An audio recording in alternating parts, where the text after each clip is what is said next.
What's up, everybody, and welcome back. So we had a surprise today. Come to find out, well, actually it was as of yesterday, Harry Potter Wizards Unite was released yesterday, Thursday. It was actually supposed to come out today on the 21st, but Niantic felt like they wanted to give us a surprise. I don't know what the angle was, but I think everybody was pumped up for it, and so stick around. Got some good stuff for you.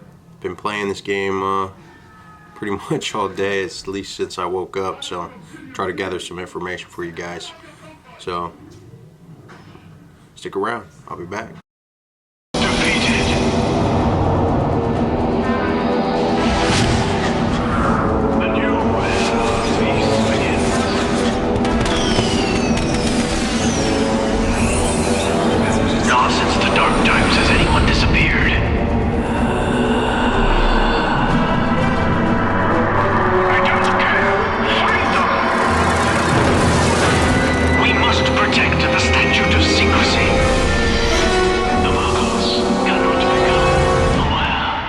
Calamity is, well, quite calamitous. Everything that anyone has ever feared, revered, or held dear in the wizarding world, people, things, even memories, have been stolen and displaced, tossed about across the world. We've got to return what is lost, and quickly. The Statute of Secrecy is in danger of being broken. Harry Potter, an Auror from the Department of Magical Law Enforcement, is on hand to advise you on a few calamity basics.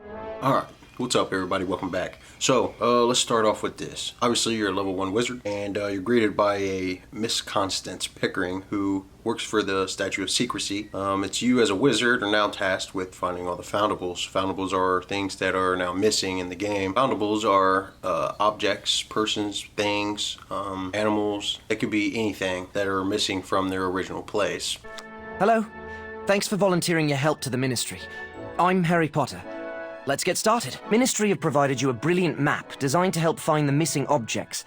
Magical Me there indicates your position in the world. Magic always leaves traces. It indicates the location of a foundable left by magic, causing this calamity and risking the Statute of Secrecy.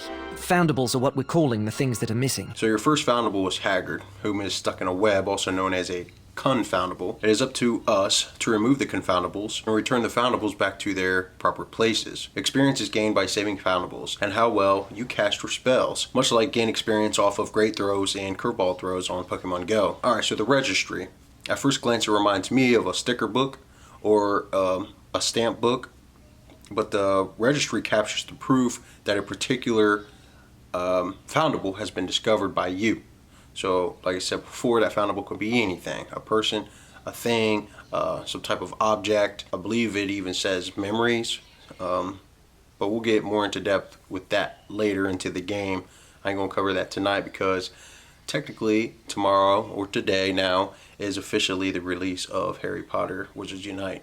So, or today. It's up to you to recover those people and things and get them back into their proper place. And once you get that person into that spot, there's a picture. It'll be white, and if you haven't found it yet, it's going to remain white. So once you found it, like Haggard for example, you found Haggard, he gets now placed into the registry, and that shows proof that you found and saved Haggard. Other things require more. So say it took you 5 times to find Haggard in this web, and you got to free him from this web 5 times. Then after your 5th time saving him, you get the official stamp in the registry. So that's kind of how that works. So some of them only requires 1, some require 5, some require 10, some require 15. It just depends on what it is you're trying to find at that time. So the game also goes on to explain that these are also called your explorations, the places you've been to recover the foundables. Much like regionals in Pokemon Go, you have to go to another country to find things like Mr. Mime.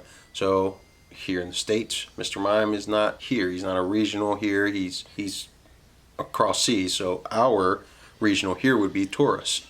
So in order for somebody that gets Mr. Mime on a regular basis, they would have to come here to the US to get the Taurus. So to get certain foundables, you're going to have to travel outside the US I would guess. I'm not sure because the game just came out, but learning what I've learned today with the game, that's what it's leading me to believe. So, much like Pokemon Go, you have the ability to use AR mode to fight off confoundables, or to even take pictures with your foundables. I took a picture with Hagrid when I first found Hagrid. So you can also do AR or non-AR mode pictures with the foundables. And honestly, I think the pictures in Harry Potter, no offense Pokemon Go, I still love Pokemon Go, but these pictures came out a lot better. I don't know if it's just the way the picture is or what, but I feel like they're better. I personally prefer AR to be off during fights with confoundables, so you can fight the confoundables with AR off. As the game starts out, you have AR on, and you have to line up these stars, and once you get the stars lined up, then you're kind of like locked into the confoundable, and you can fight the confoundable to release the foundable. I know it sounds kind of confusing, but Harry Potter will explain it in more in depth in the game once you start playing. There's a lot of things that I don't want to disclose because I don't want to take that experience away from you. So right now I'm just trying to cover just the basics. And in the description below, I will have other links in there. Thankfully, there's other people that's typed up a bunch of stuff and has gotten a lot of resources squared away for myself included for us to know, so we can use that to help better get us along through the game. All right, so Diagon, I think it's how you pronounce it. Some of these words I'm not going to be able to pronounce the right way, so just bear with me, but I think it's pronounced Diagon. Diagon Alley is the store. So if there's stuff that you want, you can go in there and buy it. On the map, foundables appear as yellow, green, blue, red, purple, platinum colored. I don't even know what they're really called. Insignias. But they represent the confoundables you need to fight to save the foundables, which are a part of the exploration. So the different colors in exploration. Exploration is going to be, once you get into the game, you're going to see it's there's different species of confoundables and foundables within your exploration. So those different colors are going to represent that type. Each confoundable is going to be stronger than the next. It is measured based off the threat level, green being easy and red being the hardest. There are also daily listings of assignments or quests that the ministry gives you to complete. These are daily assignments. Upon completion of these tasks, you receive rewards such as coins. When you battle confoundables, you only have a certain amount of energy. So bear that in mind. You only have a certain amount of energy when you fight confoundables. So when you run out of energy, you can resupply by either buying more with coins, which I don't suggest. I think it's more important to note that coins can be better used in the store to buy vault extensions, which comes with spell energy capacity. It basically it increases your spell capacity energy by +10, but you also increase your ingredients hold by +30, as well as your potion capacity by +10. But to recharge spent energy, you simply go to the ends. When I say ends, some people were getting confused by what I meant by ends, but ends are like old sleeping quarters or places that you would go to rest and eat and rejuvenate. So the ends is kind of like your Pokestops. Rather than spinning them, you actually swipe them to the side, curved swipe up.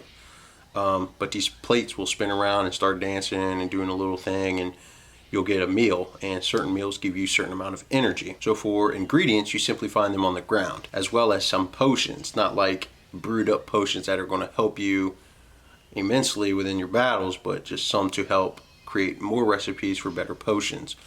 But they can be found everywhere on the ground as you're out walking around. Being said, some of your potions can be found, but majority of potions are brewed up using ingredients in your free cauldron that is supplied. I'm trying to use like a reference to this. I'm gonna have some links so you guys will be able to review this stuff in the comment section below. But think of it as a incubator. You get one free incubator, and the rest you gotta either gain through rewards or you buy them.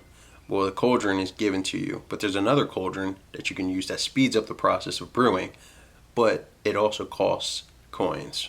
So you're renting the cauldron. So I think us starting out, we don't really need that yet, but I think it will probably become of some importance later down the road. So now, upon ranking up, you receive things called scrolls and runestones. Once you pick your profession at level 5, I believe is what it was when I picked mine, which is Aurora, you can level up your wizard with the use of scrolls. I don't know if any of you guys have ever played Diablo 3 or some type of role-play type game like World of Warcraft or whatever. So your character gets stat points, and then down these trees you can level up to better your character. So it may increase his damage by a few points, or his stamina, or his health, or whatever. With these scrolls, you need these scrolls to be able to do that. And you guys will get to that later on in the game as you play. As far as runestones are used, they're used in the big fortresses. So you got your little inns, and then you also have your greenhouses, which they're white and they got these green bushes growing. You'll see them through like a window. It looks just like a greenhouse. But then you have these really tall buildings. They're skinny and tall, but those are your fortresses. Those allow you to initiate a wizarding challenge against stronger foes, or beings, I guess you would say, or like vampires. So you would go in there and fight these vampires or these goblins. When you first go in there, you can do the first few by yourself, but as you progress and go through the battles, they become more intense and harder. When you go to a 1-star gym raid in Pokemon Go, you can do that single-handedly.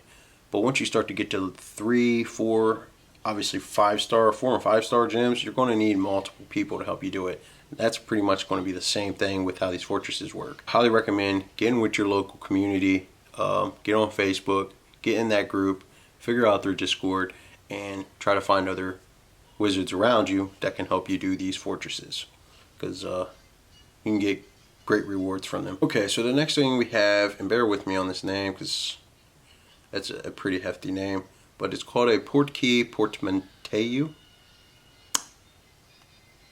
I'm not really sure, but they kind of look like little miniature cathedral boxes, but they are similar to walking eggs in Pokemon Go until they hatch. Only difference of it is these require keys as well as kilometers to open.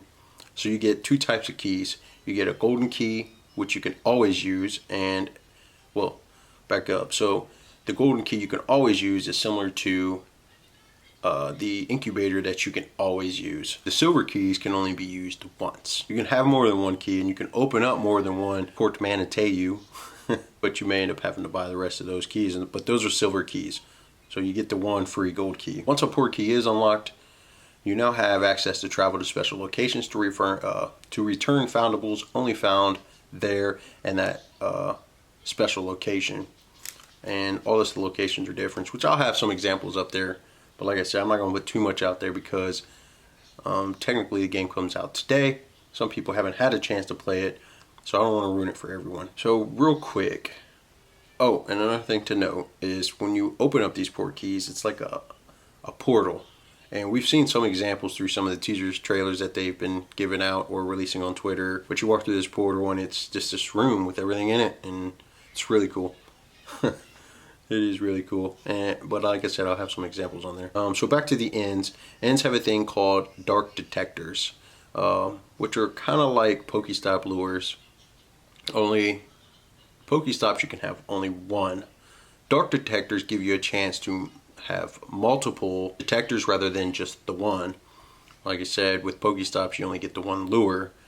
With these you stack 3, which is nice. For example, 1 dark detector gives you a chance to spawn confoundables at low risk, and then medium risk and high risk. So these dark detectors, you can put up 1, but if you only have 1 dark detector up, it's only going to spawn a low risk confoundable. When you add a second, it now increases it to a medium risk. So now you have a chance of doing a medium risk type confoundable, which is going to be a little bit harder. You should still be able to do it by yourself. But then you also can do a high risk confoundable. Now each time you do this, it's going to cost you. The first one, so 1 dark detector, you can get dark detectors. They look like little gold balls with an eyeball. It's really what I can really describe them as. And you can have enough dark detectors to put on these ends, but if you only have 1 and you want to do 2 more so you can have a chance to encounter that high risk confoundable, you're probably going to end up spending 120 gold a piece. So it's 240 gold. So think about how that adds up. Like I said, that can be used elsewhere in the store if you want to spend your gold. I did have an encounter on a high risk. It was a big tree that was on fire. I didn't catch it. So to do your dark detectors, it's going to cost you one dark detector. If you don't have more than just one, it's going to cost you 120 gold a piece, $120. When you recharge your energy at an inn, at first glance there is no smoke coming out of the chimneys. They're just kind of just there. But once you recharge, there then becomes smoke coming out of the chimneys. Once the smoke clears, you know, then you can go back into the inn and do your little swipe, get your food, and recharge and gain some more energy. Much like Pokestops and Pokemon Go, they change from blue to purple. Alright, so this pretty much wraps up this video. I'll be doing another video, hopefully coming out on Saturday. If you guys have any comments, please leave a comment down in the comment section below. Tell me what you think about this video. If there's something you'd like to see better or see me improve, by all means, let me know. I want to make sure you guys are getting some good information and good video. So as always, please subscribe to my channel, like my videos. If you want to receive notification of future uploads, all you gotta do is click that bell. And I'll catch you guys on the next one. Scavatech out. Peace.